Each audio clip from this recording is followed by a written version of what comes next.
प्राचीन काल में सत्यव्रत नाम के एक राजा राज करते थे।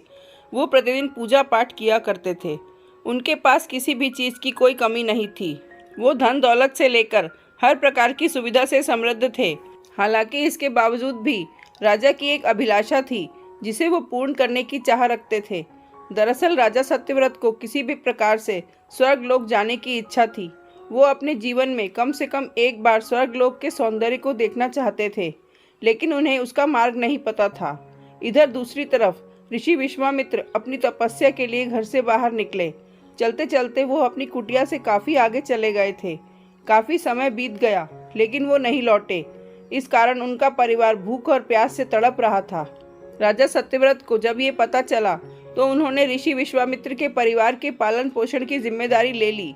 कुछ समय बाद जब मुनिवर लौटे तो वे अपने परिवार को कुशल देख काफ़ी प्रसन्न हुए।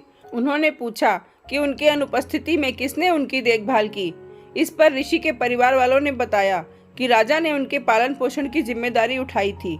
ये सुनकर ऋषि विश्वामित्र तुरंत राजमहल पहुंचे और राजा से मुलाकात की।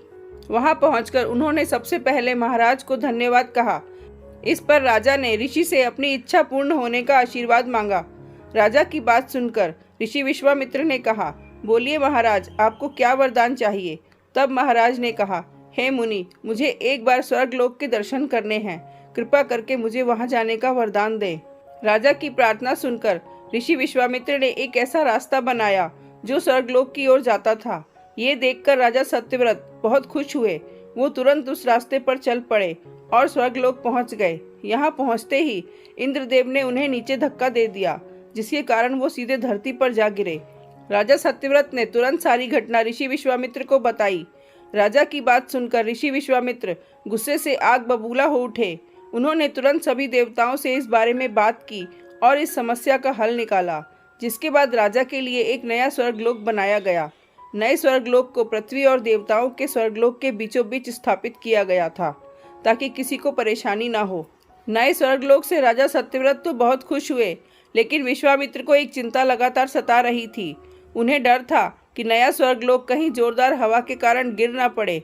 अगर ऐसा होगा तो राजा सत्यव्रत दोबारा से धरती पर जा गिरेंगे। काफ़ी सोच विचार के बाद ऋषि विश्वामित्र को एक उपाय सूझा। उन्होंने नए स्वर्गलोक के नीचे एक बहुत लंबा खंभा लगा दिया ताकि उसे सहारा मिल सके। ऐसी मान्यता है कि नए स्वर्गलोक के नीचे लगाया गया खंभा एक विशाल पेड़ के तने के रूप में बदल गया।